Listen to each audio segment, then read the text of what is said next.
नमस्कार दोस्तों, एक बार फिर आप सभी का स्वागत है आपके अपने चैनल यूसीआई कराला लाइव पर। और लास्ट क्लास में हमने प्रोनाउंस से रिलेटेड बहुत सारी अच्छी अच्छी चीजें सीखी थी। And I personally would like to thank you for the videos that you have like and love them. आपने बहुत बहुत ज्यादा प्यार दिया वीडियोस को, और आपके कमेंट्स भी मैंने पढ़े थे। कमेंट्स के हिसाब से हम उनमें चेंजेस भी लाएंगे, ये भी मैं आपको श्योरिटी देता हूँ। तो चलिए, ज्यादा टाइम ना वेस्ट करते हुए कोशिश करते हैं समझने की, और प्रोनाउन के चैप्टर को आज बहुत बढ़िया शानदार जानदार तरीके से खत्म करने की। जितने भी क्वेश्चंस इससे बनते हैं, इसके बाद जो वीडियो होगी उसमें सारे ही क्वेश्चंस आपको दिए जाएंगे। और पैटर्न मैंने ऐसा सेट किया है ताकि आप में से सब समझ पाए। और पैटर्न कैसा रहेगा, शुरुआत में बहुत ही बेसिक क्वेश्चंस हैं प्रोनाउन के, उसके बाद थोड़ा सा लेवल को बढ़ाएंगे, उसके बाद थोड़ा और बढ़ाएंगे। तो 4 सेक्शंस में वो डिवाइड किए गए हैं क्वेश्चंस। पहला सेक्शन है basic questions based on pronouns, दूसरा सेक्शन है इंटरमीडिएट, तीसरा सेक्शन है एडवांस क्वेश्चन, और फोर्थ और लास्ट जो सेक्शन है उसके अंदर आपको मैं क्वेश्चंस वो कराऊंगा जो सारे एग्जाम में आ चुके हैं। तो उसके बाद कुछ बच नहीं जाता है, ठीक है। कोशिश करेंगे कि चीजें आपको एक ऐसे तरीके से पढ़ा दी जाएं, सिखा दी जाएं कि आपको रटना ना पड़े, ठीक है। अभी तक जो हमने प्रोनाउंस में सीखा है उसी पर आधारित सारे ही क्वेश्चन होंगे। अब मैं ये कैसे कह सकता हूं कि एक भी क्वेश्चन बाहर नहीं जाएगा? क्यों? क्योंकि हमने प्रोनाउन में कुछ छोड़ा नहीं है, और जो बचा है, आज के जो 3 प्रोनाउंस बचे हैं, इस वीडियो के साथ वो कंप्लीट हो जाएंगे। तो ऐसा कुछ होगा नहीं, बचेगा नहीं कि एग्जामिनर ऐसा क्वेश्चन बना सके जिसका आंसर आपको नहीं पता। और ना सिर्फ आंसर, आप क्वेश्चन को बहुत जल्दी रीड करके समझ पाएंगे कि आंसर क्या है। तो चलिए स्टार्ट करते हैं। आज का जो सबसे पहले जो हम प्रोनाउन करेंगे, जो बचे हैं हमारे जिनमें अभी तक, वो है इनडेफिनिट प्रोनाउन। अब ये जो प्रोनाउन है इनडेफिनिट प्रोनाउन, इनडेफिनिट प्रोनाउन, जैसा कि नाम है इनडेफिनिट, माने ये डेफिनिट नहीं है। अब डेफिनिट का मतलब क्या होता है, इस शब्द से भी बहुत सारी चीजें आप सीख सकते हो। जैसे ये जो शब्द है डेफिनिट, ये अपने आप में आपको कई सारी चीजें सिखा सकता है। ऐसा मैं क्यों कह रहा हूं, देखिएगा। हमसे अगर कोई पूछा है कि भाई फला चीज की डेफिनेशन बताइए, फला चीज की डेफिनेशन बताइए, तो यही गड़बड़ हो जाती है, ठीक है। जो कृपा है वो यहीं अटकी रहती है। इसका मतलब ये हुआ कि जब आपसे बोला जाता है, पूछा जाता है कि भाई बताइए ये डेफिनेशन क्या होगी, तो यही गड़बड़ है। अब मैं क्यों कह रहा हूं गड़बड़ है, क्या गड़बड़ है? वो दया वाली गड़बड़ नहीं है, सीआईडी वाली दया, कुछ तो गड़बड़ है, वो वाली गड़बड़ नहीं है। ये जो गड़बड़ है, ये है कि स्पेलिंग गलत है। क्यों गलत है? हम तो सर यही सुनते आए हैं, ऐसा कैसे हो गया? हम इस शब्द को बुलाते हैं ये डेफिनेशन, ये बुलाते हैं, और यही गड़बड़ है, ये गलत है। क्या ये शब्द गलत है? नहीं, प्रोनंसिएशन गलत है। प्रोनंसिएशन मतलब उच्चारण गलत है। उच्चारण गलत है से क्या मतलब है सर? देखो भाई, जब हम बात करते हैं कि चीजों को प्रोनाउंस कैसे करें, मतलब पुकारे कैसे, बुलाए कैसे, तो जो एक्सेंट्स हैं, जब चीजों को आप पुकारते हो, उच्चारित करते हो, प्रोनाउंस करते हो, तो चेंजेस आते हैं।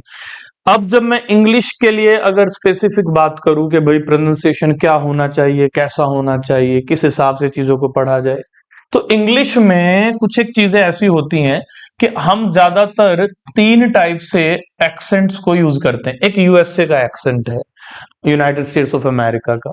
एक यूके का एक्सेंट है, इसे भी हम यूज करते हैं।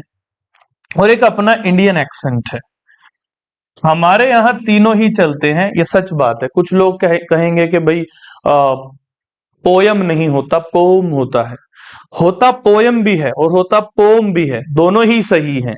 और ऐसे ही बहुत सारे शब्द हैं, जैसे OFTEN, इसको आप ऑफन भी पढ़ सकते हो, ऑफ्टन भी पढ़ सकते हो। तो एक्सेंट सही होना चाहिए, चाहे वो अमेरिकन के हिसाब से हो, चाहे इंडियन एक्सेंट के हिसाब से हो, या फिर वो यूके के हिसाब से हो। इसमें जो चीजें डील करती हैं, जो अथॉरिटीज होती हैं, वो होती है IPA, IPA का मतलब होता है इंटरनेशनल फोनेटिक एसोसिएशन। ये जो इंटरनेशनल फोनेटिक एसोसिएशन है ये डील करती है और ये बताती है, ऑथेंटिकेट करती है कि भाई ये शब्द का उच्चारण ये होगा, इसके अलावा कुछ होगा तो गलत होगा। तो ऑप्शंस होते हैं। इंडिया में दिक्कत ये है कि हम ज्यादातर चीजों को अपने हिसाब से प्रोनाउंस कर लेते हैं, हिंदी के हिसाब से प्रोनाउंस कर लेते हैं। बहुत सारे लोग हैं जो ये जो शब्द होगा इसे एक्सेप्ट पढ़ देते हैं, और ये मैं आपको अपने अनुभव बता रहा हूं स्टूडेंट्स के, इसको एक्सेप्ट पढ़ देते हैं, हालांकि ये एक्सेप्ट है नहीं। ये वाला वर्ड है EXCEPT, इसको एक्सेप्ट पढ़ देते हैं।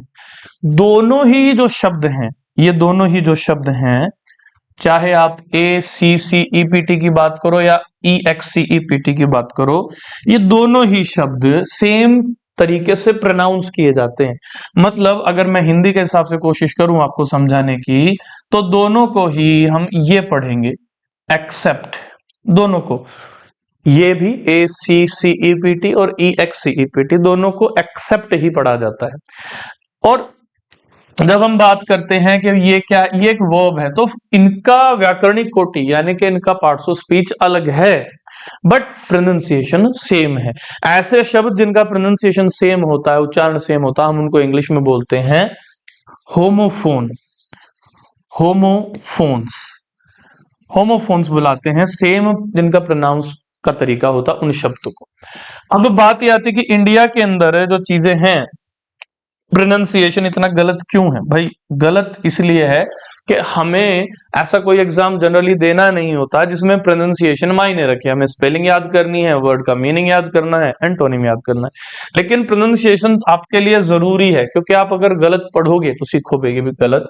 तो अगर मैं बात करूं कि भाई जो एक्सेंट की हम बात कर रहे थे यहां पर, जैसे IPA जो डिसाइड करता है, मान लीजिए हम इसी के हिसाब से एक सिंपल सा वर्ड ले लें यहां, मान लीजिए वर्ड है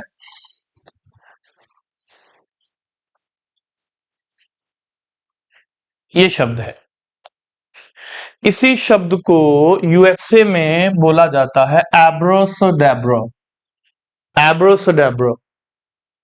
एब्रोसोडेब्रो का मतलब हुआ ABRACADABRA, एब्रोसोडेब्रा बुलाते, मतलब ये वाला जो हिस्सा है इसको सो बुलाते हैं, वो सी वाले को एब्रोसोडेब्रा।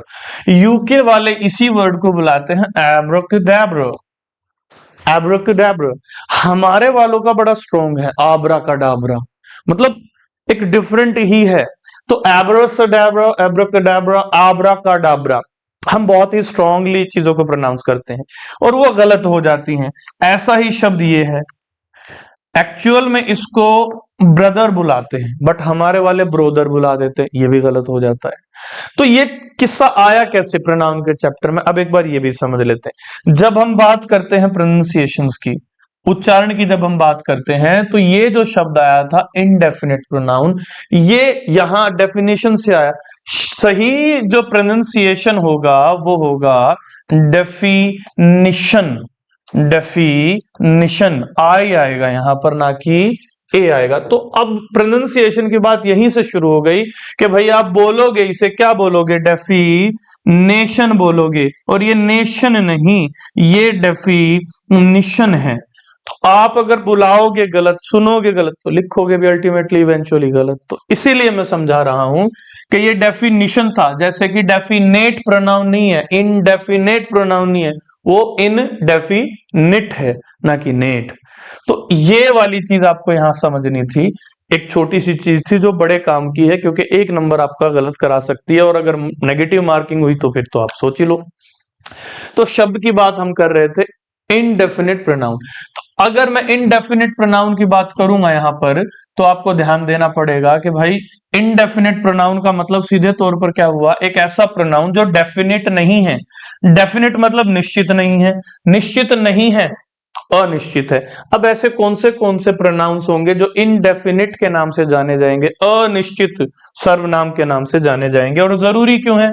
जरूरी इसलिए है कि इसके अंदर से क्वेश्चन बनता है, और क्वेश्चन न सिर्फ बनता है, ज्यादातर आप में से उसे गलत कर देते हैं। तो चलिए समझने की कोशिश करते हैं। शब्द है सम, अब इसको समझ लेते हैं। सम क्या है? सम मतलब कुछ, ठीक है, कुछ। फिर शब्द है नो, नहीं, बिल्कुल नहीं। फिर शब्द है एनी, कोई। फिर शब्द है एवरी, यानी कि हर एक या हर, कोई, कोई नहीं, नहीं, कोई। इस टाइप से ये शब्द आते हैं। अब इन शब्दों में खास बात क्या है कि इन चारों ही शब्दों में दो शब्द मिलते हैं। इन चारों ही शब्दों में दो शब्द मिलते हैं। कौन से दो शब्द मिल जाते हैं इन चारों में? कभी तो मिल जाता है वन और कभी मिल जाता है बॉडी। इन दोनों में से एक मिलता है। तो सम में अगर वन मिलेगा तो सम वन, सम में अगर बॉडी मिलेगा तो सम बडी। सम बॉडी नहीं, सम बडी बुलाएंगे। अकेला है तो बॉडी है। No one, nobody. Anyone, anybody. Everyone, everybody. समझने वाली बात यह है कि ये चार और ये दो, 4 2 8, 8 अलग अलग नए शब्द बन जाते हैं। उन 8 नए अलग शब्दों से, उन 8 अलग नए शब्दों से ही ये प्रोनाउन आगे बढ़ता है। तो क्या क्या शब्द बन जाते हैं इनको एक बार समझ लेते हैं। हमारे पास शब्द बन रहे हैं somebody, nobody, anybody, everybody। ये शब्द बन गए, ये वर्ड्स बन गए, ये प्रोनाउंस है।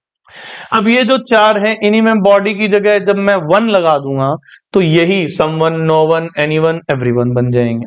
फिलहाल अगर समझा जाए तो देखते हैं कैसे एग्जाम्पल इनसे बन सकते हैं। देखिएगा, अगर लिख दिया जाए somebody is crying, कोई चिल्ला रहा है या फिर रो रहा है, सेंटेंस बन गया। इसके बाद nobody has been absent, कोई भी अनुपस्थित नहीं है। फिर anybody can do this, anybody can do this, anybody can do this। फिर आ गया everybody। अब everybody क्या है? everybody से भी सेम सेंटेंस बन सकता है, everybody is going home। इन सभी सेंटेंसेस में क्या पॉजिटिव और क्या स्पेशल बात है वो समझते हैं। ये फर्स्ट जो सेंटेंस है ये वाला, ये कह रहा है somebody is crying, कोई रो रहा है। तो कितने लोग हैं जिनकी बात कर रहे हैं? somebody मतलब एक। nobody has been absent, कोई भी एबसेंट नहीं है, एक भी नहीं। anybody मतलब कोई भी कर सकता है इस कार्य को। everybody लिखना है इसको, everybody, everybody is going home, हर कोई घर जा रहा है। यहां जो एक पॉइंट समझने वाला जिससे एग्जाम में क्वेश्चन बनता है वो ये है कि जितने भी आपके ये somebody, someone, anybody, anyone, nobody, no one, anyone, everyone, somebody, anybody, everybody और someone, no one, anyone, everyone, somebody, nobody, anybody, ये जो बचे हैं ये टोटल जैसा कि मैंने आपको बताया 8 हो गए। ये बराबर हैं ही के। अब समझने वाली बात है, इनकी वैल्यू है ही, ठीक है, इनकी वैल्यू है ही। अब ही की वैल्यू है इनकी सारी, तो ही की कैटेगरी में हिज होता है और ही की कैटेगरी में हिम भी होता है। ये क्या बता दिया सर? ये तो नई चीज हो गई, कंफ्यूज हो गए। देखो, कंफ्यूज होने की जरूरत ही नहीं है। ये सब्जेक्ट है और हिज इसका एडजेक्टिव फॉर्म है और हिम इसका ऑब्जेक्टिव फॉर्म है। इसका क्या मतलब है? जिस सेंटेंस में इन 8 में से कोई आए, जिस सेंटेंस में इन 8 में से कोई आए, कोई भी हो इन 8 में से, वो जो भी वर्ड है somebody, nobody, anybody, इन आठ में समझ लेना लिखा somebody या anybody या anyone या no one है, लेकिन असल में क्या है, वो ही है। लिखा है इनमें से कोई, लेकिन आप उसको ऐसे देखो, आप अपनी उन नजरों से देखो कि भाई वो ही है, ठीक है। उन नजरों से देखो, उन नजरों से मेरा मतलब वो पारदर्शिता वाली नजर मत लगा देना।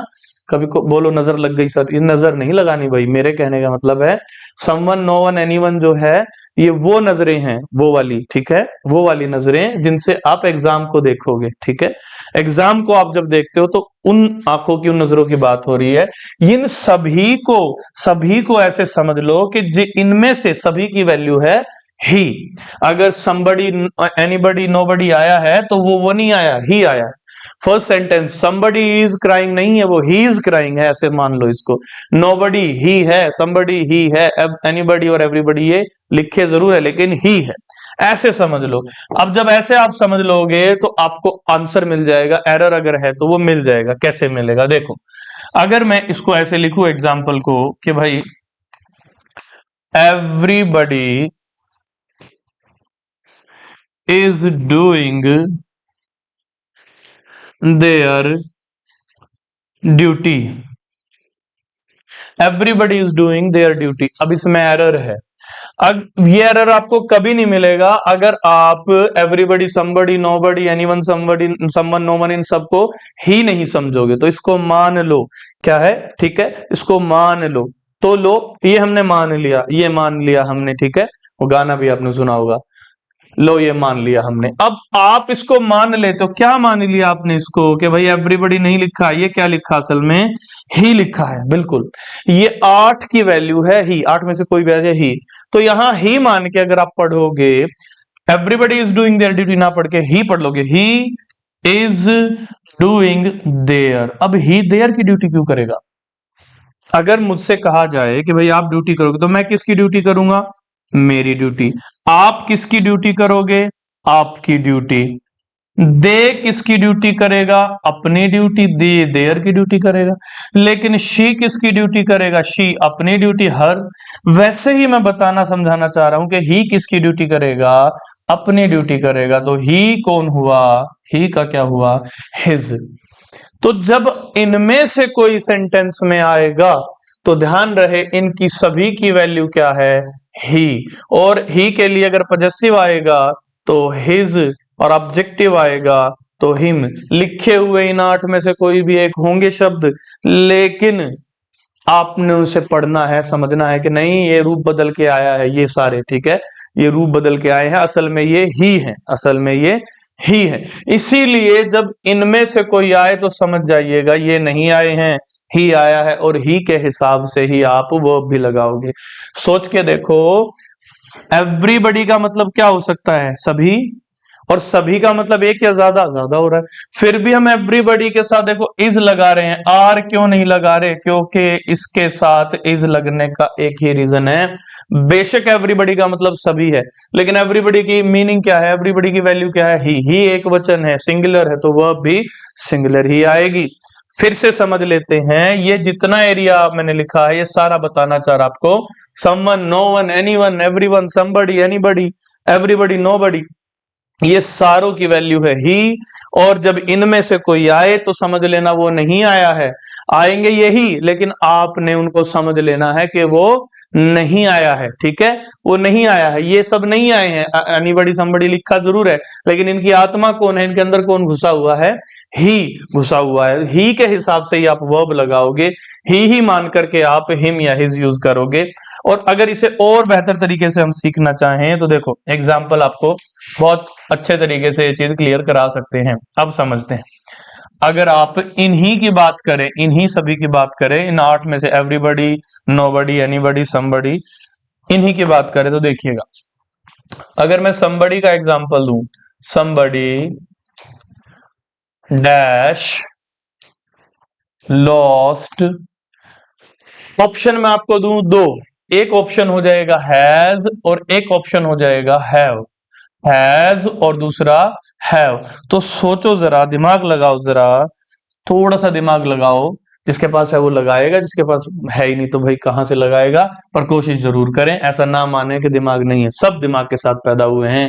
और somebody डैश लॉस्ट, देखो हैज हैव, दोनों में फर्क क्या है, हैज है, हैव है, डिफरेंट है इनकी स्पेलिंग, ये सिंगुलर वर्ब है और ये प्लूरल वर्ब है। प्लूरल वर्ब हैव कब आएगी, जब सब्जेक्ट सिंगुलर होगा, सिंगुलर वर्ब हैज कब आएगी, जब सब्जेक्ट सिंगुलर होगा। और somebody के लिए मैंने आपको वैल्यू क्या बताई, somebody हो, nobody हो, anyone हो, someone हो, everyone हो, उनकी वैल्यू है ही। तो यहाँ ही लिखा है, ये मान के चलो आप, तो ही तो सिंगुलर है, इसीलिए क्या आएगा आंसर, हैज आ जाएगा, यहाँ पर क्या आ जाएगा, हैज, हैव नहीं आएगा। अब अगर इसी सेंटेंस को ऐसे दे दिया जाए कि भाई somebody, ये एग्जामिनर आपको दे रहा कि मैंने बता दिया, एग्जामिनर कह रहा चलो मैं पहले ही दे रहा हूं आपको ये बात कि भाई somebody के साथ सिंगुलर वर्ब आएगी हैज। अब जो मैं पूछना चाह रहा हूं वो बताओ। अब एग्जामिनर ऐसे आपसे पूछ ले, somebody has lost dash wallet, somebody has lost dash wallet। अब यहां डैश के लिए आपको option they they, my, your, his और देयर। समझने वाली बात है कि 4 ऑप्शन आपको दिए जाएंगे एग्जाम में, और आपको अब यहां पर बताना है कि इनमें से कौन सा आएगा, आंसर क्या आएगा। तो आंसर की बात एक बार करते हैं, जल्दी से बताइए मुझे क्या आ सकता है आंसर, कोशिश करते हैं समझने की, क्या आंसर आ सकता है। अब देखिएगा, आंसर की बात कर रहे हैं, यहां आंसर वही आएगा जो इसके अकॉर्डिंग सुटेबल होगा, ठीक है, इसके अकॉर्डिंग जो सुटेबल होगा वही आंसर आएगा यहां पर। अब मैंने बताया कि भाई somebody, nobody, anybody, इन 8 में से जो भी हो वो नहीं लिखा है, ठीक है, वो बदल के आया वेश, वो डिस्गाइज करके आया है, ठीक है, वो दिख रहा है लेकिन उसके अंदर आत्मा दूसरी है, ठीक है। somebody, nobody, इन सब के अंदर किसकी आत्मा घुसी हुई है, ही की आत्मा घुसी हुई है भाई, ही। अब ही की आत्मा अपने हिसाब से काम करेगी, आप कभी देख लेना अगर आपके अंदर आत्मा घुस जाए, ऐसे मत घुसा लेना आत्मा को, कभी सोचो सेंटेंस था सर आपने तो बोला था आत्मा घुस जाए, ऐसे आत्मा घुस तो जाएगी पर निकलनी भारी हो जाएगी कभी, ठीक है। तो somebody, nobody, इनके सभी के अंदर जो आत्मा घुसी हुई है वो ही की आत्मा घुसी हुई है, ही के हिसाब से ही चीजें हो रही हैं। आत्मा जब घुसती है तो अपने हिसाब से चीजें कराएंगे, आपने मूवीज में देखा होगा ना, दीवार पे चढ़ जाती है आत्मा जब शरीर के अंदर होते, तो फिर somebody नहीं लिखा है, एक्चुअल में क्या है ये ही, इनमें से जो भी आया वो ही के हिसाब से आंसर आएगा, वो क्या आएगा, हिज। तो ये तो फिलर्स में था, ये फिल इन द ब्लैंक में आपको दे दिया। अगर एग्जामिनर आपको ऐसे एरर के लिए दे दे, एवरीवन या एवरीबॉडी वाज वॉशिंग, एवरीबॉडी या everyone was washing dash clothes, हर कोई, हर कोई, हर एक किसके कपड़े धो रहा था, अपने अपने, या सबके धोएगा, नहीं अपने। यहां पर भी आंसर क्या आएगा, हिज, क्योंकि इसकी वैल्यू भी क्या है, ही, और he was washing his cloth, वो अपने ही कपड़े धोएगा किसी और के नहीं। तो फिर से समझ लो, इनका नाम है इनडेफिनिट प्रोनाउंस। 8 है मेन आपके इनडेफिनिट प्रोनाउंस, और इन 8 मेन इनडेफिनिट प्रोनाउंस से जो क्वेश्चंस आते हैं वो पहला तो ये आता है कि इनके बाद एग्जामिनर आपको प्लूरल वर्ब दे देगा, लेकिन आनी है सिंगुलर वर्ब। क्यों आनी है सिंगुलर वर्ब, क्योंकि भाई इनकी वैल्यू होती है सारे 8 की ही, लिखे हुए इनमें से कोई है everyone, everybody, no one, nobody, someone, somebody, anyone, anybody, कोई भी इनमें से 8 में से हो, लेकिन उसकी वैल्यू क्या है, ही, वैल्यू क्या है, ही। और ही के अकॉर्डिंग जो वर्ब आएगी इनके बाद, 8 के बाद जो वर्ब आएगी वही जो ही के लिए सुटेबल हो, यानी इज आएगा, आर नहीं, वॉज आ सकता है, वर नहीं, हैज आएगा, हैव नहीं, कोई भी सिंगुलर वर्ब आएगी या वर्ब की फर्स्ट फॉर्म में एस जुड़ के आएगा, first form directly without S नहीं आएगी। और दूसरी इंपॉर्टेंट बात, इन्हीं के लिए जब आप ऑब्जेक्ट यूज करोगे तो हिम आ सकता है, देम नहीं, और एडजेक्टिव यूज करोगे तो हिज आएगा, हिम नहीं आएगा, ये देम देयर वगैरह नहीं आएगा, ये याद रखना है, हिज आएगा। यही इनसे क्वेश्चंस पूछे जाते हैं। क्वेश्चन टैग का एक चैप्टर आएगा जब हम इसमें और कुछ सीखेंगे, लेकिन फिलहाल अगर इसको मैं ऐसे लिमिट करूं एज अ प्रोनाउन, तो यहां यही 2 चीजें आपको सबसे ज्यादा काम में आने वाली हैं। तो somebody, someone, nobody, no one, मेरे ख्याल से इसका फंडा आपको क्लियर होगा। समवन का मतलब क्या होता है? कोई, ठीक है, कोई। आपने तो सुना भी होगा, देखा भी होगा, आता नहीं है कई बार टीवी पे, कोई है तो कोई। समवन का मतलब कोई। और ये कोई सभी को पता होता है, क्योंकि हर किसी की लाइफ में कोई ना कोई तो होता ही है। तो वो वाला कोई नहीं है, ये कोई वो है जो आपको एग्जाम में 1 नंबर दिला सकता है। और अगर आप अपने उस कोई की बात करेंगे, कोई तो है, उस वाले कोई के चक्कर में तो निकल जाएगा एग्जाम, फिर आपका गलत हो जाएगा क्वेश्चन। तो वापस आते हैं, ये सारा कॉन्सेप्ट हमारा क्लियर हो गया। यहां से इन 8 की वैल्यू ही है, ही के हिसाब से हेल्पिंग वर्ब इज या हैज या वो सिंगुलर आएगी, और देयर नहीं आएगा। जिस क्वेश्चन में, जिस सेंटेंस में ये इनमें से कोई 8 में से हो, वहां THEIR नहीं, HIS हिज आएगा। यही 2 चीजें इंपॉर्टेंट थी। ये था इनडेफिनिट प्रोनाउन हमारा। इनडेफिनिट प्रोनाउन में हमने यही सारी चीजें सीखनी थी, हम सीख गए हैं। अब आगे बढ़ते हैं। नंबर 8 इस प्रोनाउन का नाम है reflexive pronoun. Reflexive pronoun, reflexive pronoun. अब रिफ्लेक्सिव प्रोनाउन क्या होता है? रिफ्लेक्स, आप अपने आप अंदाजा लगा के देखो। अगर आप शीशे के सामने बैठे हो, मिरर के सामने बैठे हो, दर्पण के सामने बैठे हो, तो उसके सामने जब आप देखते हो तो क्या दिखता है? ठीक है, क्या दिखता है? जब आप दर्पण के सामने बैठते हो तो क्या दिखता है? एक बहुत ही अच्छा इंसान, है ना? तो वही डरावना सा इंसान जिसकी फोटो आपको दिख रही है, वो आप ही हो बेसिकली, वो आपकी रिफ्लेक्शन है। ठीक है, तो वो आपकी रिफ्लेक्शन है, उसी को हम रिफ्लेक्सिव कहते हैं। कई बार आपने सुना हो अगर स्टोरी में कि हाथी पागल हो गया। कैसे पागल हो गया? क्योंकि उसने पानी में खुद को देख लिया। ठीक है, पानी में खुद को देख लिया, हाथी पागल हो गया। या फिर पुरानी स्टोरी सुनी हो कि किसी वेल के अंदर, किसी कुएं के अंदर एक शेर था। ठीक है, शेर ने खुद को देख लिया, उसे लगा कोई दूसरा शेर है अंदर, और वो गुर्राता है तो सामने वाला जो उसका प्रतिबिंब है वो भी गुर्राता है। उसे लगा ना ना, ये तो जंगल में क्लेम करने के लिए दूसरा शेर आ गया, मैं राजा हूं, और वो कुएं के अंदर कूद पड़ा। कौन कूद पड़ा? शेर। हाँ, वो जो शेर कूद पड़ा, उसने अपने ही रिफ्लेक्शन को दूसरा कोई लायन समझ लिया था। तो हम पानी में, या जहां रिफ्लेक्शन देख सकते हैं, दर्पण में, मिरर में, अपना जो रिफ्लेक्शन देखते हैं, कुछ कुछ वैसे ही काम करता है रिफ्लेक्सिव प्रोनाउन। रिफ्लेक्शन है ये, हमारी प्रतिबिंब है हिंदी में कहें तो। इसके अंदर अब मैं अगर कहूं कि भाई हमें कौन दिखता है, हमें दिखता है कौन? सेल्फ। सेल्फ दिखता है। सेल्फ मतलब माई सेल्फ का आपने सभी ने पढ़ा होगा ना इंट्रोडक्शन स्कूल में। सेल्फ दिखता है। जो ये सेल्फ दिखता है, एक्चुअल में है क्या सेल्फ? अगर मैं कहूं मेरे हिसाब से, तो मैं खुद को देखूंगा। ठीक है, अगर मैं शीशे के सामने हूं तो मैं माई सेल्फ देखूंगा। और अगर आप शीशे के सामने हो तो आप किसे देखोगे? अपने आप को देखोगे, योर सेल्फ। वैसे ही अगर एक से ज्यादा लोग हैं, कह रहे हैं कि हम शीशे के सामने हैं, तो वो किसे देखेंगे? आर सेल्फ, वे खुद को देखेंगे। वैसे ही अगर एक से ज्यादा लोग होंगे, योर सेल्फ, तो एक आदमी कह रहा है, तो आप अगर एक से ज्यादा लोगों को देख रहे हो और आप कह रहे हो अरे आप सब तो शीशे में दिख रहे हो, तो योर सेल्फ हो जाएगा। योर सेल्फ एक आदमी, योर सेल्फ एक से ज्यादा लोग, यू से बने हैं दोनों ही, आई से माई सेल्फ, वी WEV से आर सेल्फ। यू से योर सेल्फ एक के लिए, और यू से योर सेल्फ ज्यादा के लिए। अब ये कैसे होगा सर? थोड़ा कंफ्यूजिंग है, एक एक चीज बताऊंगा, टेंशन नहीं लेनी है आपने। इसके बाद आ जाता है themselves, themselves, फिर आता है himself, फिर आता है herself, और एक और आता है itself। कभी कभार आपने देखा होगा वन सेल्फ भी, ये सारे यूज होते हैं। किसी में SELF सेल्फ लगा है, किसी में SELVES सेल्फ लगा है। तो ये हमारे को बताते हैं हमारे प्रतिबिंब, हमारे reflection.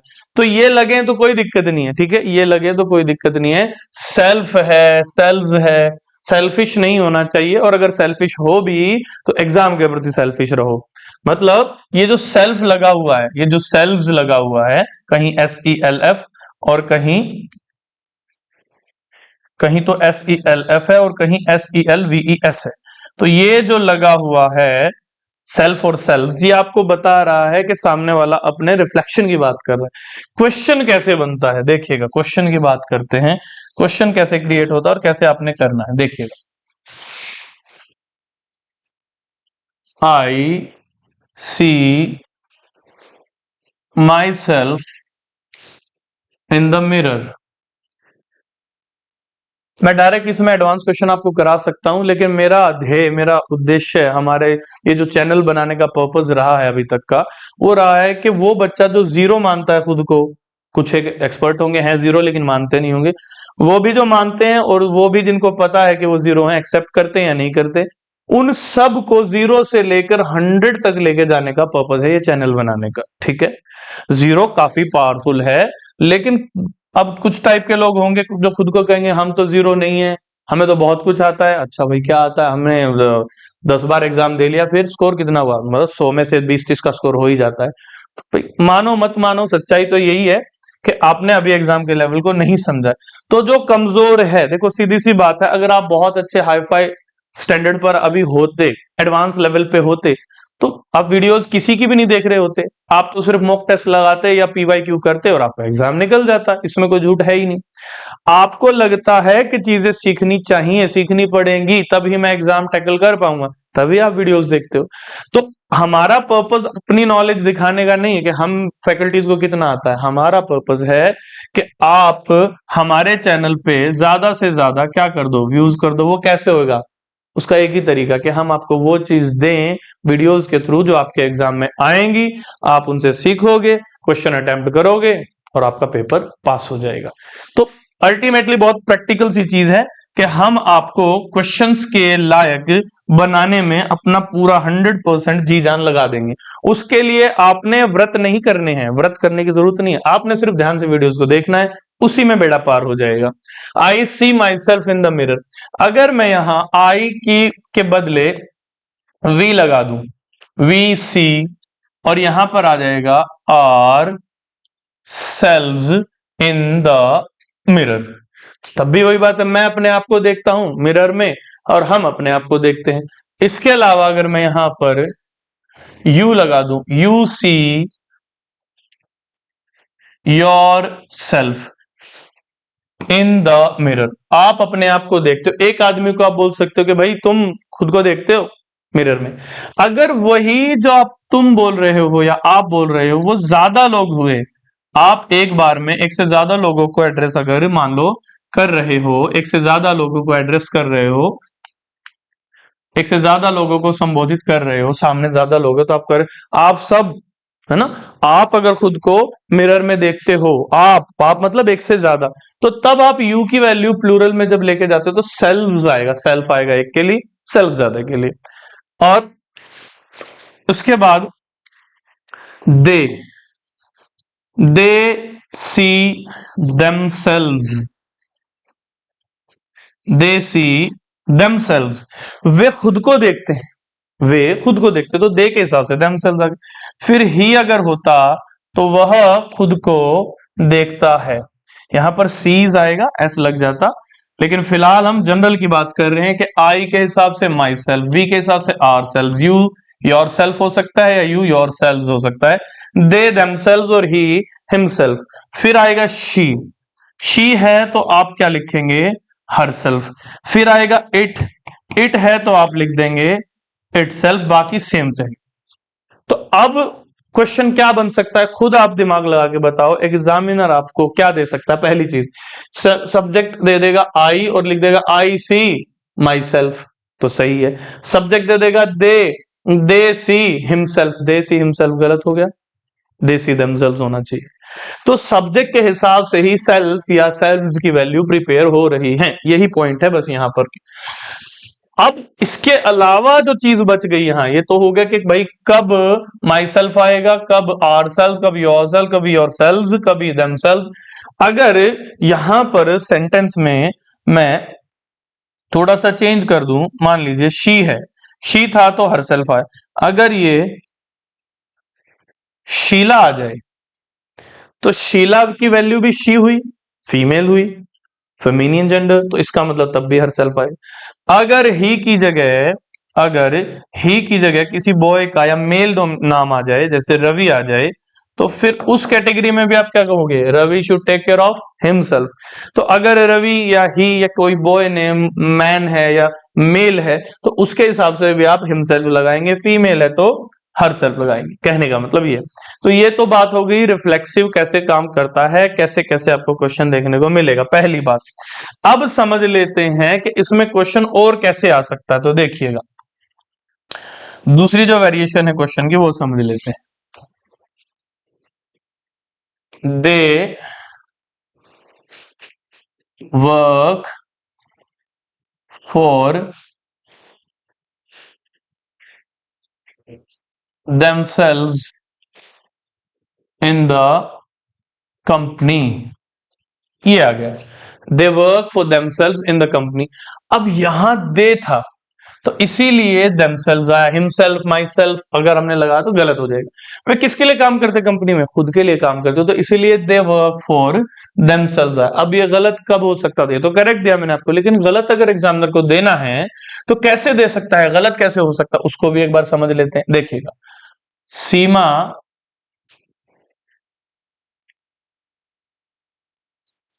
helped him and herself। अब सीमा ने हेल्प करी उसकी, उस लड़के की और खुद की। तो ये सही है या गलत, इसका डिसीजन आप ये नेक्स्ट वाले सेंटेंस से लगा करके मुझे बताएंगे। जैसे Seema saw him and her in the mirror. और कंपैरिजन पूरा कर लेते हैं। Seema likes herself, Seema likes herself in the mirror. अब देखते हैं, देखिएगा Seema helped him and herself. Seema ने सहायता करी किसकी किसकी, हिम की, उस लड़के की, और इस सेंटेंस के हिसाब से देखा जाए तो खुद की, अपनी भी हेल्प करी, स्वयं की भी, उस लड़के की भी, सही हो सकता है। सीमा सॉ हिम, सीमा ने उसे देखा, एंड हर, और उस लड़के को देखा, उस लड़के को और उस लड़की को देखा, किसमें देखा, मिरर। तो ये भी फैक्ट है, दोनों ही सही है। सीमा एक लड़की है जिसने दो लोगों को देखा, एक हिम था और एक कोई और लड़की थी हर, तो दोनों को देख सकती है, ऐसी बात नहीं है, ये सही है। Seema likes herself in the mirror. Seema पसंद करती है खुद को, लाइक करती किसको, खुद को पसंद करती, कहां पर पसंद करती है, इन द मिरर। ये भी बिल्कुल सही। ये एग्जांपल मैं इसलिए दे रहा था कि जरूरी नहीं है दे आया तो हमेशा ही themselves आए, them भी आ सकता है, कोई और व्यक्ति हो सकते हैं। शी आया, सीमा आया तो हर ही हो, हरसेल्फ भी हो सकता है और हर भी हो सकता है, दोनों हो सकता है। तो यहां जब मैंने कहा सीमा ने देखा उस लड़के को और उस दूसरी लड़की को, तो यहां तीन लोग थे, एक तो सीमा और एक ये लड़का और एक ये लड़की।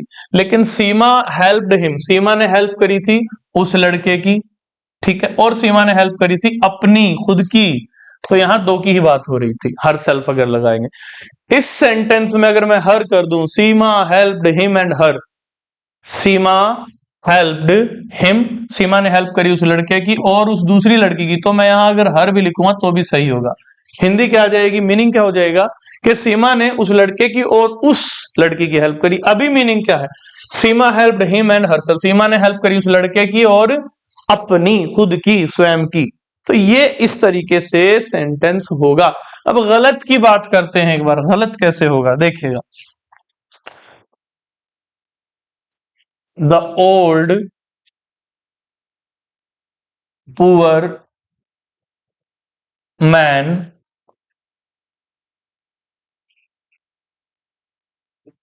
gave poison to his wife, children and him। Sentence आपको अपने आप बताएगा, अगर आप सुन सकते हैं, पढ़ सकते हैं, सेंटेंस चीख चीख के बताएगा कि भाई ये गड़बड़ है, ये गड़बड़ है। देखते हैं। The old man, the old poor man. अब ओल्ड भी है, पुअर भी है। अब अगर मैं इसे ऐसे पढ़ूं कि ये सब्जेक्ट है पूरा का पूरा, इसने क्या क्या काम किया, गेव पॉइजन, उसने पॉइजन दे दिया। क्या दे दिया? पॉइजन दे दिया।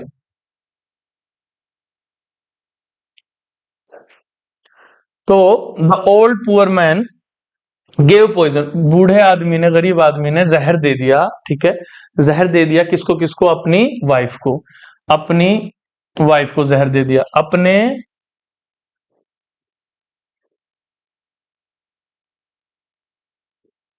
बच्चों को जहर दे दिया, और पड़ोसी के लड़के को भी दे दिया। देखो, हिम का मतलब उसे।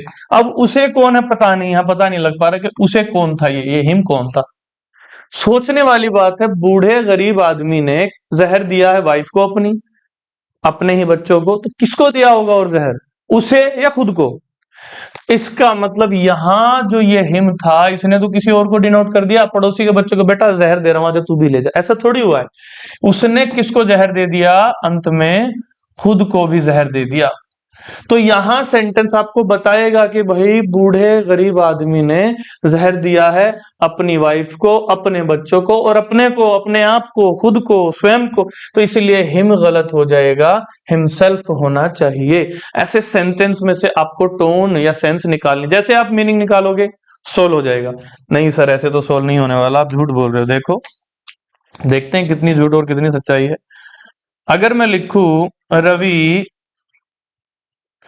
introduced as the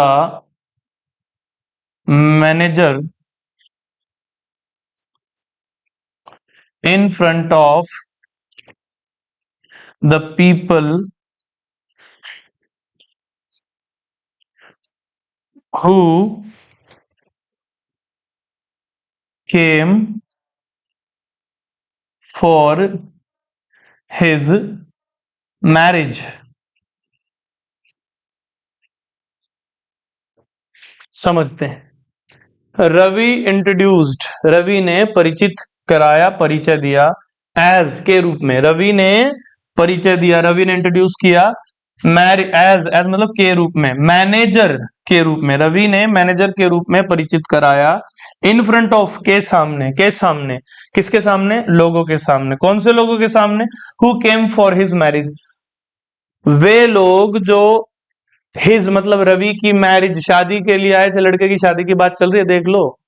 मेहनत करी, वीडियोस देखी, एग्जाम पास किया, और देख लो शादी के लिए लाइन लगी हुई है, कतार लगी हुई है।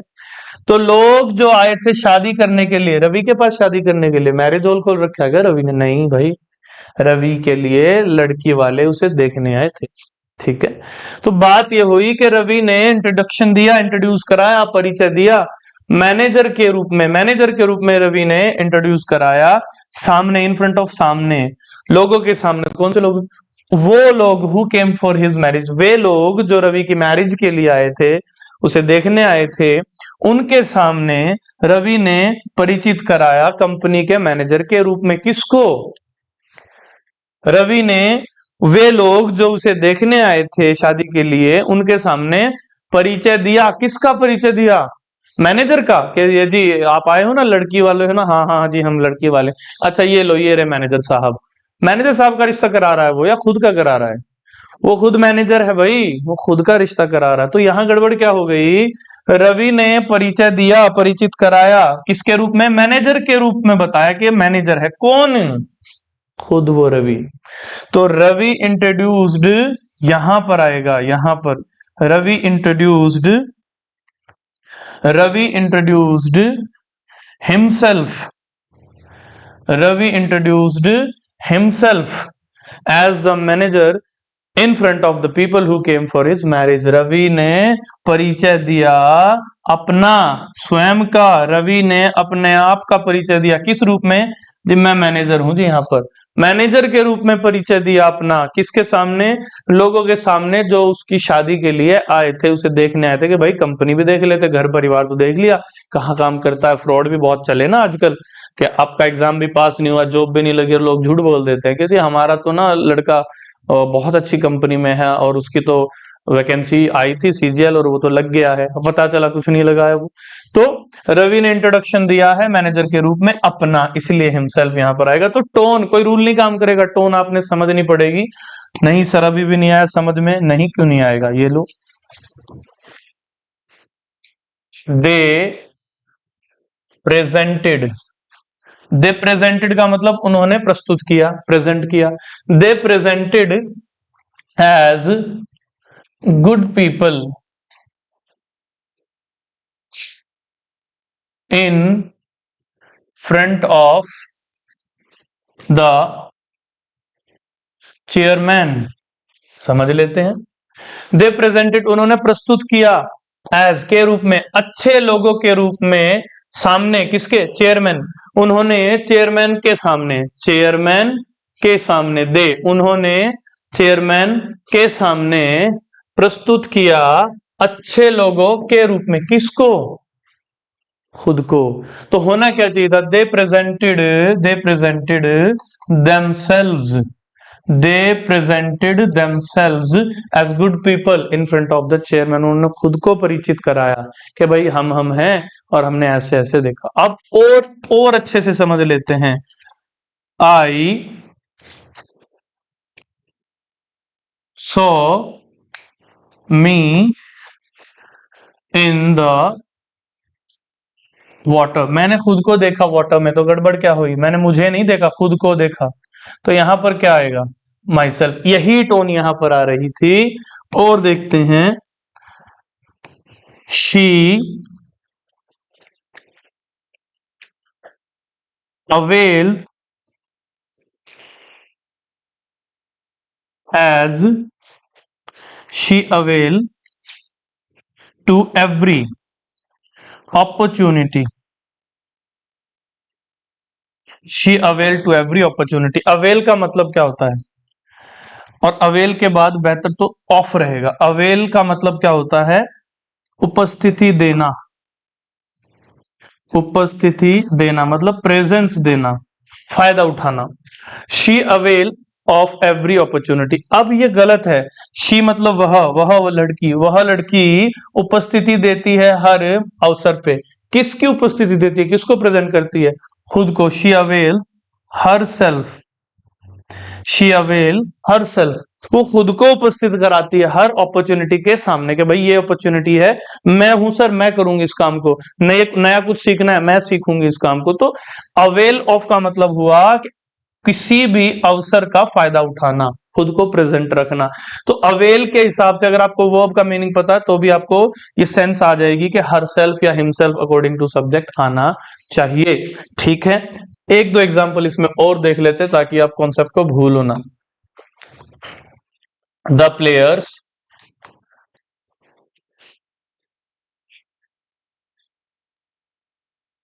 Show themselves as deserving ones। मतलब हुआ जो खिलाड़ी हैं वो खुद को शो करते हैं, खुद को, ध्यान रहे, खुद को शो करते हैं एज डिजर्विंग वंस, मतलब जो डिजर्व करने वाले लोग हैं उनकी कैटेगरी में, कि भाई हम डिजर्विंग कैंडिडेट्स हैं, हम डिजर्विंग वंस हैं, हमें टीम में शामिल करो। तो इसी तरीके से जब आप सब्जेक्ट देखते हैं सिंगुलर प्लूरल, उसी के अकॉर्डिंग आप them self, my self, her self, your self या योर सेल्फ ये सब यूज करते हैं। तो रिफ्लेक्सिव प्रोनाउन में ये सारी चीजें आपको देखनी होती हैं। सब्जेक्ट के हिसाब से सेल्व्स या सेल्फ वाला शब्द आएगा जिसको रिफ्लेक्सिव प्रोनाउन आप कहते हैं, और उसी के अकॉर्डिंग आप कई बार जब सेंटेंस में ना दे रखा हो ये, तो उसकी एब्सेंस में दिमाग लगाकर ये सोचेंगे कि यहां कुछ आना चाहिए जो कि सब्जेक्ट के अकॉर्डिंग सेल्फ या सेल्फ वाला वर्ड होगा। अब आगे बढ़ते हैं, ये हमारा हो गया रिफ्लेक्सिव। एक इसमें आता है एम्फेटिक, जो कि लास्ट है, हमारा लास्ट प्रोनाउन है। अभी हमने इसमें रिफ्लेक्सिव हमारा समझ लिया, रिफ्लेक्सिव में एक एक चीज मैंने आपको बता दी। रिफ्लेक्सिव से पहले हमने इंडेफिनिट समझ लिया था। लास्ट प्रोनाउन हमारा जो बचा है वो है एम्फेसाइजिंग या एम्फेटिक, एम्फेटिक प्रोनाउन या एम्फेसाइजिंग प्रोनाउन। एम्फेटिक या एम्फेसाइजिंग प्रोनाउन, इसका मतलब है जोरदार, जोरदार बोले तो ये समझने वाली चीज है। देखो, यही वर्ड्स जो अभी तक हमारे पास आए थे, सेल्फ और सेल्व्स वाले, सेल्फ और सेल्व्स वाले, यही सारे कभी तो रिफ्लेक्सिव हो जाते हैं, कभी एम्फेटिक हो जाते हैं। तो सबसे पहले हम इनको कंपेयर ही कर लेते हैं ताकि आपको कंफ्यूजन ना रहे कि कब इनमें से कौन सा रिफ्लेक्सिव है, कब इनमें से कौन सा रिफ्लेक्सिव प्रोनाउन के तौर पर जाना जाएगा, और कब इनमें से कौन सा एम्फेटिक या एम्फेसाइजिंग प्रोनाउन के नाम से जाना जाएगा। देखिए, अगर मैं कहूं आई लाइक माई सेल्फ, और यहां I myself, I myself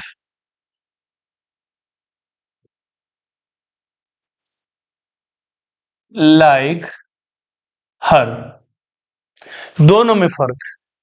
I like myself, यहां एक्शन हो रहा है ये, और इसको करने वाला है ये आई, और उसका असर किस पे पड़ रहा है, इंपैक्ट किस पे जा रहा है, माई सेल्फ। तो मैं किसे लाइक करता हूं, खुद को।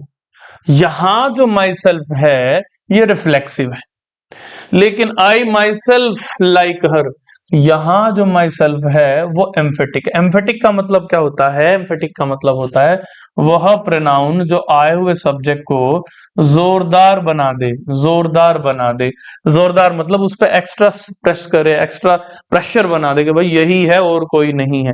अब ये बड़े ही फनी कुछ एक सेंटेंसेस होते हैं, आपने जैसे कभी कोई अदालत लगी हो, आपने सुना हो कि भाई कोई एक्सीडेंट हो गया, कोई कत्ल हो गया, किसी का कोई मर्डर हो गया, तो एक पूछा जा रहा है, एक वकील जो एडवोकेट वो पूछ रहे हैं एक आदमी से कि भाई बताओ, कल आपने इसी आदमी को देखा था कत्ल करते हुए? तो कहता हाँ वकील साहब, योर ऑनर, माय लॉर्ड, मैंने इसी आदमी को देखा था। ठीक है, वो इस आदमी बोल रहा है, इसी आदमी बोल रहा है, और फिर बाद में बोल रहा है योर ऑनर, मैंने मैंने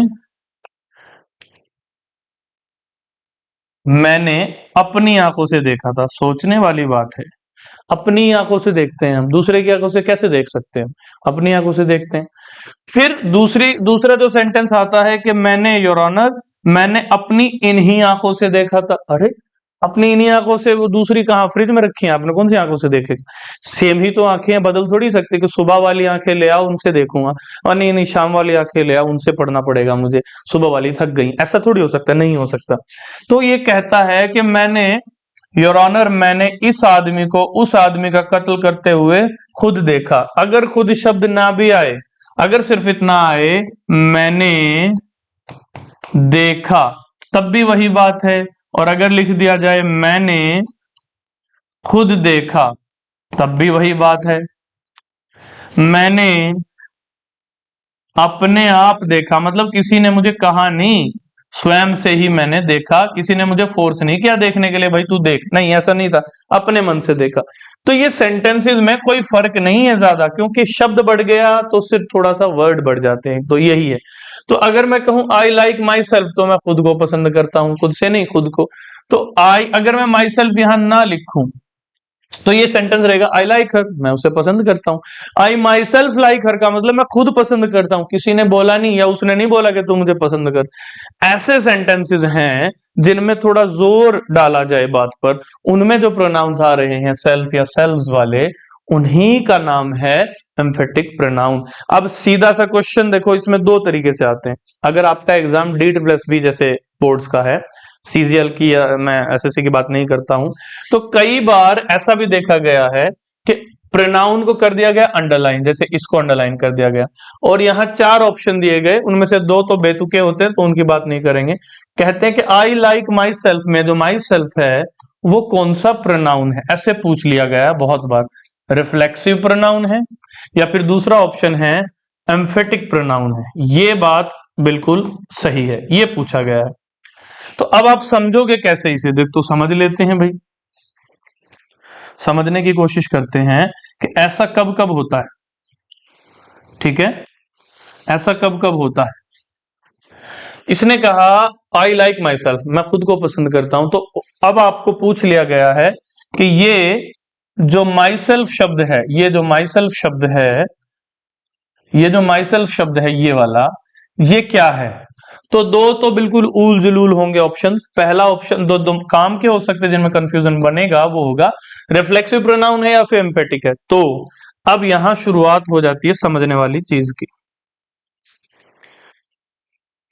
रिफ्लेक्सिव प्रोनाउन हमेशा एक्शन से प्रभावित होगा।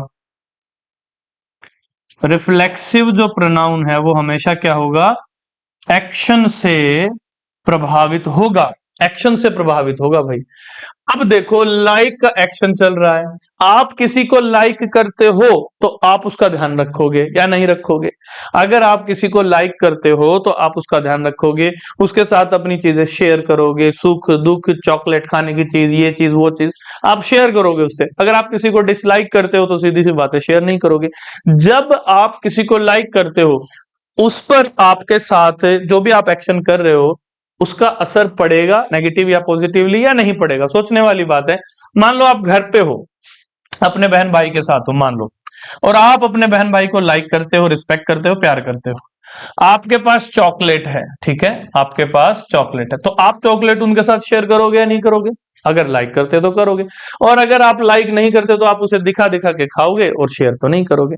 तो चाहे आप डिसलाइक करो, जैसा कि बहन भाइयों में अक्सर होता है, भाई भाइयों में भी होता है कि एक दूसरे के मजे लेते रहते हैं, फिरकी करते रहते हैं। तो इसका मतलब ये हुआ कि चाहे आप डिसलाइक करो या लाइक करो, सामने वाले पे तो असर पड़ेगा। जिस पर आपके द्वारा किए गए काम का असर पड़े वो ऑब्जेक्ट, और ये जो है रिफ्लेक्सिव, हमेशा प्रभावित होते हैं। रिफ्लेक्सिव प्रोनाउन हमेशा एक्शन से प्रभावित होगा। उल्टा करें, एक्शन से जो प्रभावित हो रहा होगा वो रिफ्लेक्सिव प्रोनाउन होगा। एक्शन से जो प्रभावित हो रहा होगा वो रिफ्लेक्सिव प्रोनाउन होगा। इसका मतलब जो एक्शन से प्रभावित ना हो वो एम्फेटिक होगा। जो एक्शन से प्रभावित ना हो वो एम्फेटिक होगा। वो कैसे सर? देखते हैं। एक्शन से, अब एक्शन कौन सा एक्शन है? लाइट कैमरा एक्शन, मूवी वाला एक्शन? अरे नहीं भाई, सेंटेंस में चलने वाला कार्य। एक्शन से प्रभावित प्रोनाउन, एक्शन से प्रभावित प्रोनाउन रिफ्लेक्सिव होगा, और एक्शन का जिस पर कोई असर ना हो, कोई असर ना हो, एक्शन का जिस पर कोई असर ना हो, कोई भी फर्क ही ना पड़े, वो क्या होगा? वो एम्फेटिक प्रोनाउन होगा। वो एम्फेटिक प्रोनाउन है। तो सीधा सा फंडा देखना है कि एक्शन का असर पड़ रहा है या नहीं पड़ रहा, बस देखते हैं। You your self helped them. इसका मतलब हुआ आपने स्वयं उनकी सहायता यानी मदद यानी हेल्प की। और अगर कंपेयर करें, यू हेल्प्ड योर सेल्फ, आपने अपनी सहायता की। आपने अपनी सहायता करी, तो सोचो हेल्प का काम हुआ, किसकी हो गई सहायता? योर सेल्फ की। हेल्प का काम हुआ, सहायता किसकी होगी? देम की। तो फिर से पढ़ते हैं। तो काम क्या हो रहा है यहां? काम हुआ हेल्प का, काम हुआ हेल्प का, काम हुआ हेल्प का, सही बात है। एक्शन यानी कि काम से प्रभावित प्रोनाउन बराबर है रिफ्लेक्सिव। एक्शन का जिस पर कोई असर ही ना हो बराबर है एम्फेटिक। यहां एक्शन हुआ, ये किस पे असर हुआ? देम पे, यानी ये तो रिफ्लेक्सिव है नहीं। लेकिन आप अगर देखोगे, यू हेल्प्ड, हेल्प करी, किस पे असर पड़ा? योर सेल्फ, खुद ही पे, आपने खुद ही की मदद करी, किसी और की नहीं। तो ये वाला जो प्रोनाउन है ये रिफ्लेक्सिव हो जाएगा। अब एग्जामिनर क्या पूछता है, यहां पे अंडरलाइन करके पूछ लेगा, यहां पे अंडरलाइन करके पूछ लेगा, ये जो योरसेल्फ आया है बताओ जरा रिफ्लेक्सिव है या एम्फेटिक है। यहां पर भी वही बात है, यहां पर पूछ लेगा कि भाई ये जो योरसेल्फ आया है बताओ जरा रिफ्लेक्सिव है या एम्फेटिक है, तो बताना पड़ेगा आपको। बस सिर्फ इतनी ही कहानी इसकी है कि जब आप देखोगे जिस पर एक्शन का फर्क पड़े या एक्शन से जो प्रभावित प्रोनाउन हो वो रिफ्लेक्सिव ना हो तो एम्फेटिक है। तो यहां एक्शन हुआ हेल्प का, फर्क पड़ा इसी पे, तो ये आपका रिफ्लेक्सिव है, एम्फेटिक नहीं। लेकिन यू योरसेल्फ हेल्प देम, तो हेल्प का काम तो हुआ, यहां पर भी, यहां पर इस पे असर किसका पड़ा, इस पे पड़ा, इस पे असर नहीं पड़ा, तो ये रिफ्लेक्सिव नहीं, ये एम्फेटिक है। इतना सिंपल है। और देख लेते हैं, ही हिमसेल्फ बीट्स यू और ही बीट्स हिमसेल्फ, इससे इजी कुछ नहीं हो सकता। बीट्स का काम हुआ पीटने का, बीट्स का काम हुआ पीटने का, किसने किया, ही ने किया, किसने किया, ही ने किया। दोनों में असर किस पे हुआ, यहां पर भाई ही पीटता है, ही पीटने का काम करता, आंखें किसकी खुल गई, यू की, तो मजा किसे आ गया, यू को मजा थोड़ी आएगा, पीटा है। लेकिन काम क्या हुआ, पीटने का, असर किस पे पड़ा, यू पे, तो यू ऑब्जेक्ट है, यानी कि ये रिफ्लेक्सिव प्रोनाउन नहीं है, तो इस पे असर तो पड़ा ही नहीं। लेकिन यहां पीटने के काम का असर किस पे पड़ा, हिमसेल्फ, यानी कि ये वाला जो हिमसेल्फ है ये रिफ्लेक्सिव है, और ये वाला रिफ्लेक्सिव नहीं है, माने ये कौन सा माना जाएगा, फिर एम्फेटिक है। यही फंडा है, यही फर्क है, और यही होता है आपके रिफ्लेक्सिव वर्सेस एम्फेसाइजिंग या एम्फेटिक प्रोनाउन में। तो एम्फेटिक प्रोनाउन पहचानने का तरीका मैंने आपको बता दिया, और रिफ्लेक्सिव प्रोनाउन पहचानने का तरीका भी हमने अच्छे से सीख लिया। ये सेंटेंस में, इस पर, ये सेंटेंस में कभी भी आता है एम्फेटिक, तो इस पर किए गए कार्य का कोई असर नहीं पड़ता, और रिफ्लेक्सिव वो है जिस पर किए गए या चलने वाले कार्य का हमेशा असर पड़ता है। तो एक्शन से प्रभावित होने वाला रिफ्लेक्सिव है, सेम शक्ल वाला आए एक्शन से प्रभावित ना हो एम्फेटिक है। तो मेरे ख्याल से यहां तक आपको चीजें क्लियर हो गई होंगी। प्रोनाउन का चैप्टर बहुत बढ़िया, जानदार, शानदार, खतरनाक तरीके से हमने पढ़ लिया है। इसके बाहर एग्जाम में कुछ भी नहीं आएगा, इसकी श्योरिटी मैं तभी दे पाऊंगा जब आप वीडियोस को अच्छे से देखोगे। एक बार नहीं समझ आती तो वैसे तो हम कोशिश कर रहे हैं कि चीजों को इतने अच्छे तरीके से एक्सप्लेन किया जाए कि भाई आपको डाउट्स ना आए। फिर भी अगर डाउट्स हैं, आपके पास दो तरीके हैं, या तो वीडियोस को रिपीट करके देखें, नंबर एक। नंबर दो, आप कमेंट सेक्शन में कमेंट्स करें और हमें बताएं कि सर ये वाला पॉइंट थोड़ा कम समझ आया, या यहाँ एग्जाम्पल थोड़े ज्यादा चाहिए, या इस पे एक शॉर्ट्स बना दो सर। ठीक है, आपको सिर्फ बोलना है, करना हमने है। आपको सिर्फ एक हिंट डालनी है कि सर ये करना है, थोड़ा सा ये वाला पोर्शन और इंक्लूड करा दो सर, इस वाले को थोड़ा और बता दो, या इस पे डेडिकेटेड एक अलग वीडियो बना दो। तो हम वो सारी चीजें करेंगे। कमेंट्स सभी हम पढ़ रहे हैं, आपको अभी तक पता भी लग गया होगा, कमेंट्स पे हम काम भी कर रहे हैं। कोई भी XYZ आपको कमी लग रही है, आप बता दो कि सर ये वाला करना है, वही हम इंप्रूव करेंगे, जितना हो सकेगा हम करने की पूरी पूरी कोशिश करेंगे। हमारा पर्पस है, देखो आप सभी बुद्धिजीवी हो और सबको पता है दुनिया भर के लोग पढ़ा रहे हैं, सब अपने लेवल पे अच्छा पढ़ा रहे हैं, हमारा किसी से कोई कंपटीशन नहीं। हमारा कंपटीशन खुद से है कि आज जो मैंने पढ़ाया इसके नेक्स्ट क्लास में जो मैं पढ़ाऊंगा वो आपके एग्जाम के हिसाब से बेहतर होना चाहिए, उसके बाद नेक्स्ट से नेक्स्ट जो मैं पढ़ाऊंगा वो आपके एग्जाम के हिसाब से बेहतर होना चाहिए। और वो बेहतर चीजें तभी हो पाएंगी जब आप उनको ध्यान से देखोगे, समझोगे, कमेंट करोगे, नहीं तो कुछ फायदा नहीं है। ऐसा कोई इंजेक्शन नहीं है हमारे पास कि हमने आपको लगा दिया और एग्जाम पास हो गया। ऐसा कोई मंत्र नहीं है हमारे पास कि आप उसे शाम सुबह जब भी मन करे तब रट लो, जप लो और आपका एग्जाम पास हो जाए, ऐसा कुछ नहीं है।